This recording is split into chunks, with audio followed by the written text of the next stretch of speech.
"Come with me," said the man on the black horse, holding down his gloved hand to the girl weeping on the frozen road. And Cashen, the Duke of Ulcastle, whom 3 counties called the Beast of the North and crossed themselves against, could not himself have said what had made him stop. He had been riding hard for home, cloak snapping, in no humor for the world, when he had come upon her. A young woman standing at the crossroads outside the village of Harrow Ford with a single small trunk at her feet, and no cloak against the cold and the particular stillness about her of a person who has nowhere at all to go and has only just understood it. She was not weeping from grief, he saw as he drew rein. She was weeping from cold and shock and the simple animal exhaustion of a creature turned out of its den in winter, and she stood very straight through it, which was somehow worse than if she had crumpled, and it was the straightness, perhaps, that made him stop. "I do not require assistance, sir," she said before he had spoken, in the clear, careful voice of gentle breeding fallen on hard times. "I am waiting for the mail coach." "The mail coach passed 2 hours since," said Cashen. "It does not come again until Thursday. It is Monday, and it will snow before dark, and you have no cloak. Where do you go?" "I do not know," said the girl, and having said it aloud plainly for the first time, she seemed to feel the whole weight of it, and her chin trembled once and then said again, hard, "I have not yet decided. I am considering my options." "You have no options," he said, not unkindly, only in the flat way he said most things. "You have a trunk and no cloak and the mail on Thursday and a snowstorm by dark. That is not a set of options. That is a death prettily delayed. I ask you again, and civilly, which is more than most get from me. Where do you go, and what has happened to you?" Her name was Rosalind Aventer, and what had happened to her was this.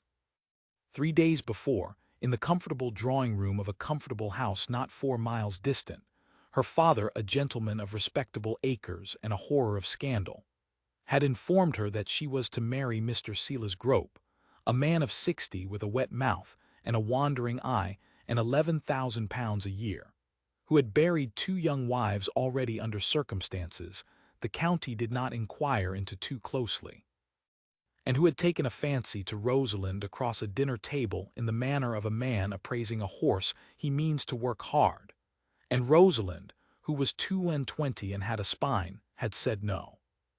She had said it once quietly, and once firmly, and the third time, when her father raised his hand as though to strike sense into her, she had said it with a steadiness that had frightened them both. No, she would not if it meant her ruin, for a ruin one walks into with open eyes is at least one's own, and a marriage to Silas Grope was a slower ruin with none of the dignity. Her father had given her until Monday morning to change her mind. On Monday morning, finding her unchanged, he had done the thing that respectable men do to daughters who embarrass them. He had cast her out. Not in a rage that might have been forgiven, might have cooled, but coldly with papers, disinheriting her before witnesses, that no shadow of her defiance should fall upon her sister's prospects. Her mother had wept and done nothing. Her sisters had watched from an upstairs window. A footman had carried her trunk to the crossroads and set it down and gone back inside without meeting her eye, and the door of the only home she had ever known had shut, and that was the whole of it. 22 years a daughter of the house, and turned out at a crossroads in January for the crime of refusing to be sold to a man who buried his wives. "So you see," she finished, for she had told him the whole of it, standing straight in the cold, in the flat, exhausted voice of someone past the point of managing what she reveals, "I truly have not decided where I go. I had thought perhaps a situation as a governess, though one requires a character for that, and my father will give me none. Or the mail to London, though I know no one in London. Or," and she stopped, because the next option in the list was not one a gently reared girl says aloud, and they both knew what it was, and the knowing hung in the cold air between them. The Duke of Ulcastle looked down at her from the black horse for a long moment. The snow had begun, small hard flakes out of a low gray sky, and it caught in her uncovered hair and did not melt, which meant she was already too cold, colder than she knew. "Come with me," he said again, and held down his gloved hand. "I do not know you, sir," she said, though she did not step back from the hand. And I have heard that these hills have a duke in them they call the Beast of the North, who is said to have killed a man, and to keep no company, and to turn dogs on tenants who cross his land. I would sooner freeze honestly than go somewhere worse than a snowdrift." "You have heard correctly on every point but the dogs," said Cassian. "I am that duke. Ulcastle is 4 miles on. I did not kill the man. He fell drunk from his own horse at my gate, and the county preferred the darker story, as counties do. I keep no company because I have found my own to be preferable to nearly everyone's, yours possibly excepted, on the evidence of the last 10 minutes. And I have never set a dog on a soul in my life, though I let the story stand, for it keeps the curious off my land, and I value nothing so much as being let alone." He did not lower the hand. "You are afraid I mean you harm. It is a reasonable fear, and it speaks well of your sense. So I will tell you plainly once, and you may believe it or freeze. At Ulcastle there is a housekeeper of 60 years named Mrs. Fenn who has kept the place since my mother's day, and a dozen women besides in the kitchens and the still room, and you will be given a room with a lock on the inside and a fire in it, and you will be under Mrs. Fenn's protection, not mine, and I will not come near the wing you sleep in. I make you no other offer, and I ask you for nothing. I am offering you a fire and a locked door in time to decide where you go, because you are 22 and freezing at a crossroads for the crime of having a spine, and I find, to my own considerable surprise, that I cannot ride past it." And Rosalind Aventer, looking up at the grim, scarred face of the man the county crossed itself against, found that she believed him, not because his face was kind, for it was not, it was hard as the winter hills, but because a man bent on harm does not offer a woman a lock on the inside of her own door and mean it, and because there was in his flat voice not one grain of the wet appraising warmth that had crawled over her from Sela's grope across the dinner table, and the absence of that warmth was, in its way, the most reassuring thing she had ever felt. She put her cold hand in his gloved one, and he drew her up before him on the black horse as easily as if she weighed nothing, and wrapped his own great cloak about them both, and turned toward the hills, and she wept again, silently, into the wool of a stranger's cloak, this time not from cold but from the unbearable, unlooked-for kindness of it, coming as it did at the exact hour she had decided the world contained none. Ulcastle rose out of the snow as they came up the last mile, and it was a vast grim pile of gray stone, as grim as its master, with few lights burning, and Rosalind's heart misgave her at the sight.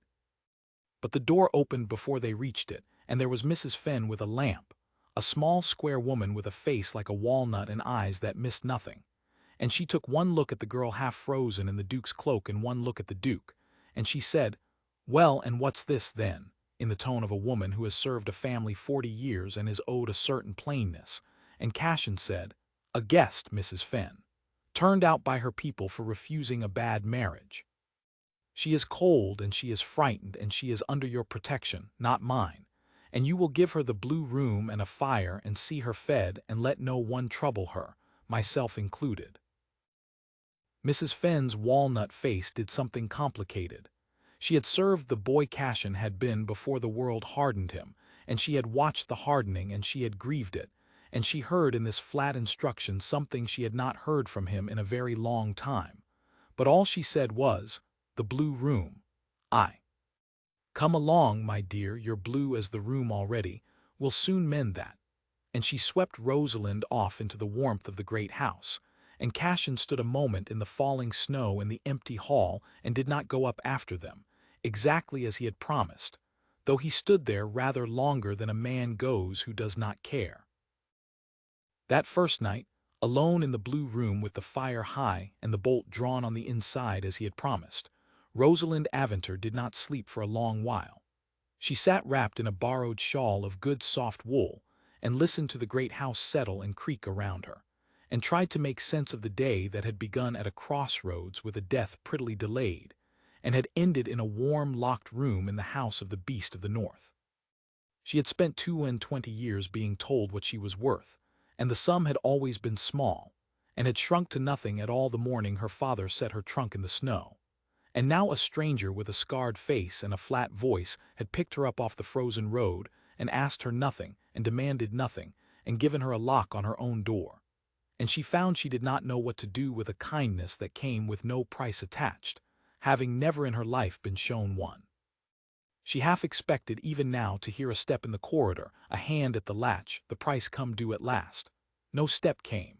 The fire burned down and she banked it and slept at last near dawn and woke to find a breakfast tray left outside her door by unseen hands, and a note in a plain strong script that said only, "The library is the warm room in the mornings. The sun comes in until noon. No one will trouble you there." And she had wept over the note, absurdly, for it was the first thing anyone had written to her in months that asked nothing of her at all. Mrs. Fenn took her in hand over the following days, with the brisk mothering of a woman who has had no one to fuss over in far too long. There was, it emerged, a trunk of good plain cloth in a storeroom, left from the old Duchess's charity work. God rest her, she was forever clothing half the valley. And out of it Mrs. Fenn conjured, with the still-room maids, 2 gowns and a warm pelisse that fit Rosalind well enough, so that she need no longer wear the single travel-stained dress she had been cast out in. And Mrs. Fenn talked as she worked in the manner of the old and the loyal, and from her talk Rosalind assembled the first pieces of the Duke, that he had been a laughing boy once. You'd not credit it now. That something had broken in him a long while back. A woman in it, there's always a woman in it, and a fire, and the county made it into a wickedness because they'd rather that than the truth. Folk are like that. And that he had lived alone in the great house for 15 years with no company but his books and his horses and his grief. And I'll tell you plain, my dear, for I've served him man and boy, I've not seen him leave a note on a lady's door in all that time, nor stop his horse for a soul on the road. And what you're to make of that I'm sure I don't know, but I know what I make of it.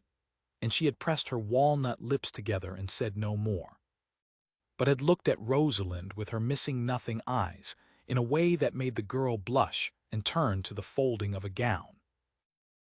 He kept his word. That was the thing that undid her over the slow snowbound weeks that followed, that he kept exactly every word. He did not come to her wing. She had the blue room with its lock, and the fire never went out, and Mrs. Fenn ruled the house like a benevolent sergeant, and saw the girl clothed decently out of a trunk of good plain stuffs that appeared without explanation, and fed until the blue left her face and a little color came, and let alone in the great library, where Rosalind, who loved books as some women love jewels, discovered a treasury gone to dust for want of anyone to read it. And the Duke of Ulcastle kept to his own end of the house and his own grim business, and for the first week she saw him only at a distance, a tall dark figure crossing a courtyard, and she began to breathe. But a house in a snowbound winter is not so large as all that, and by the second week they had begun, inevitably, to meet in the library, where she was always to be found and where, it transpired, he came of an evening to a chair by the far window that had plainly been his refuge long before her arrival, in the long stone gallery where they both, it seemed, walked when they could not sleep. They did not seek each other. They simply failed, over and over, to avoid each other, and having failed, they fell to talking, because it is difficult for 2 intelligent people to share a fire in silence for very long. And Cashin of Ulcastle discovered that Rosalind Aventer had read half his library already and had opinions on all of it. And Rosalind discovered that the beast of the north was not a beast at all, but a man walled up alive inside a reputation, and that the wall, like all walls, had a door, and that no one had knocked at it in 15 years. She learned his story in pieces, over those evenings, the way one learns anything true, not told outright but let slip, glimpsed sideways, assembled.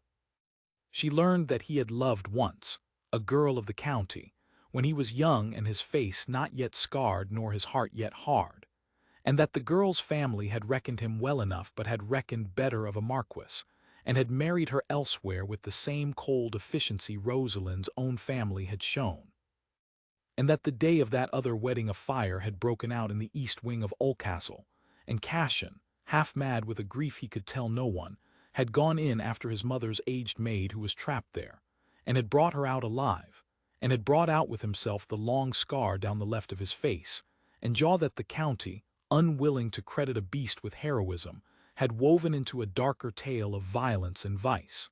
He had let the tale stand. It had seemed to him, in his bitterness, no worse than the truth, which was that he had been found insufficient and set aside, and a man set aside will often prefer to be feared than pitied, for fear at least leaves a man his dignity. "They made a monster of you," Rosalind said one night quietly, when she had assembled enough of it to see the shape, because a hero who was jilted was too sad to look at, and a monster is more comfortable. It is easier to fear a man than to be sorry for him. Cashin looked at her across the fire for a long moment. No one had ever said it. No one had ever seen the shape of it in 15 years because he had let no one close enough to see, and he had told himself he preferred it so. "You are very like me," he said at last slowly, as though the thought surprised him. "They made a thing of you as well, an ungrateful daughter, a scandal, a girl without a character, because it was easier than admitting they had tried to sell you to a man who buries his wives. We have both of us been cast in parts by people who found the truth of us inconvenient." "Yes," said Rosalind, "I have been thinking the same these 3 weeks. It is why I am not afraid of you, I think, though I ought to be, by every account. One is not afraid of a mirror." And Cashin of Ulcastle, who had not wanted anything from another living soul in 15 years, felt the wall he had built stir on its foundations, and was afraid, genuinely afraid, for the first time since the fire, not of her, but of what her presence was doing to a solitude he had come to mistake for peace. The snow held them in for the better part of 6 weeks, and when at last it broke and the roads opened, the world came looking, as the world does. It came first as a letter, and then as a carriage. The letter was from Rosalind's father, and it had not been prompted by any softening of his heart but by a hardening of his arithmetic. Silas Grope, it transpired, had not given up his fancy, and had let it be known that he would still take the girl, disinherited or no, and would even settle a sum upon the family for the convenience. For a man who buries his wives is not particular about their portions, only about their persons. And so Rosalind's father, who had cast her out for defiance, now wrote to command her home, having discovered a use for her after all, and the letter was cold and certain and assumed, in the manner of such men, that a daughter turned out in January and starving would crawl home in March grateful for any roof at all, even a roof with Silas Grope beneath it.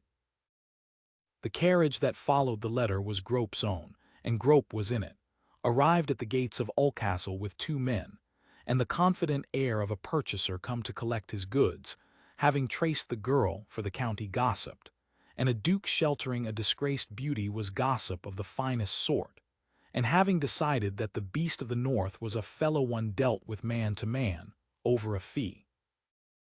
Cashin received him in the great hall. Rosalind was not present. Mrs. Fenn had taken her to the still room the moment the carriage was sighted, and stood before the door of it with a rolling pin and an expression that suggested she would use it. And in the great cold hall the Duke of Ulcastle listened, with a stillness that ought to have warned a clever man, while Silas Grope explained the situation.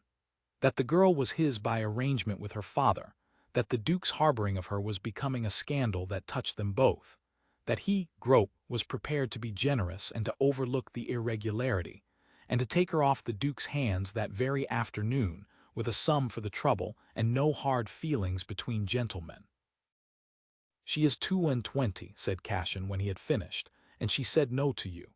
3 times, I understand, loudly enough to be turned out at a crossroads in January for it. That is not a woman uncertain of her mind. That is a woman who would sooner freeze than have you, and who nearly did, and whom I found freezing, and whom I will not now hand back across my own threshold to the very fate she chose death over. You have had your answer. You had it in December. You are hearing it again now from me, and you will not hear it a 3rd time civilly." Grope's wet mouth tightened. He was a man used to buying what he wanted, and he had money enough to have forgotten that some things are not for sale. "You have no right to her," he said. "Her father." "Her father," said the Duke of Ulcastle, and something in his voice made the 2 men behind Grope shift their feet, cast her out before witnesses and disinherited her before the law. He renounced every right a father has, the morning he set her trunk at a crossroads. She belongs to no one now, sir, which is precisely the point you and he have both failed to grasp. She is not a horse to be sold from one stall to another. She is a free woman on my land under my protection, and you will get back into your carriage, and you will tell her father that the beast of the north sends his compliments, and advises him to trouble neither the lady nor me again, because the stories the county tells of me are mostly false. But I find I have a sudden strong inclination to make one or two of them true, beginning with you, if you are still upon my land when I have finished speaking. He was not still upon the land. Silas Grope, who buried wives but had no stomach for a man who looked at him the way the Duke of Ulcastle was looking at him, gathered his men and his dignity and his fee that no one had touched, and was gone down the hill inside the quarter hour, and did not come again, and married within the year a timid heiress in the next county whom no one warned, which was a grief, but not one that this story can mend. When the carriage had gone, Cashin went to the still-room, where Mrs. Fenn lowered her rolling pin and Rosalind stood white and rigid, having heard, through the door, most of it. "He is gone," said the Duke. "He will not return, nor need you return to your father. The letter is answered, and the answer is that you are not his to command, being neither his heir nor his dependent nor, any longer, in any way within his power. You are free, Miss Aventor. I want you to hear it plainly from me in this room. You are entirely free. You may stay under this roof as long as you wish it, or you may take a sum I will settle on you gladly and go wherever in the world you choose, London or the sea or the moon, and no man, not your father, not Grope, not I, will have the smallest claim upon you. I promised you a locked door and time to decide. The door is still locked and the time is still yours. Decide nothing for my sake. I have managed 15 years alone and can manage more.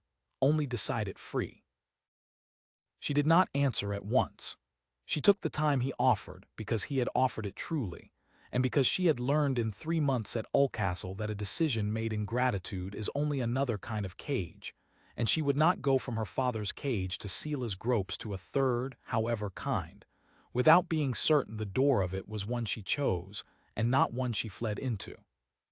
So she stayed the spring on her own terms and watched the hills go green, and read her way further into the great library, and walked the gallery of an evening with the scarred silent Duke who kept, still, every word he had given, and never once pressed her, and grew, if anything, more careful of her freedom the more plainly she could see he did not wish her to use it to leave.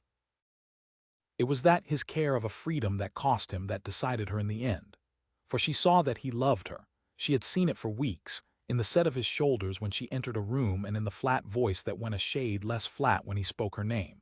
And she saw that, loving her, he had done the one thing her father and Silas Grope and every man who had ever handled her had been incapable of. He had refused to reach for her. He had set her free and left the reaching to her. And Rosalind Aventor, who had been sold and cast out and hunted, and had learned to expect from men only the closing of hands, found that she wished, with her whole freed heart, to walk toward the one man who had opened his and stepped back. She found him in the library on a green evening in May, in the chair by the far window that had been his refuge before ever she came, and she did not sit in her own chair across the fire. She crossed the room and stood before him, closer than she had ever stood, and Cashin looked up at her with a stillness in which she could read, now that she knew how, the whole braced fear of a man who has taught himself not to hope. "You told me to decide free," she said. "I have decided. I am free, you made sure of it, more than any man ever troubled to before, in being free and being certain and choosing it with both eyes open. I find that I do not wish to go to London or the sea or the moon. I find that the only place in the world I wish to be is this room, in this chair, with the door unlocked at last, beside the one man alive who ever gave me a door of my own and then declined to walk through it. I love you, Cashin.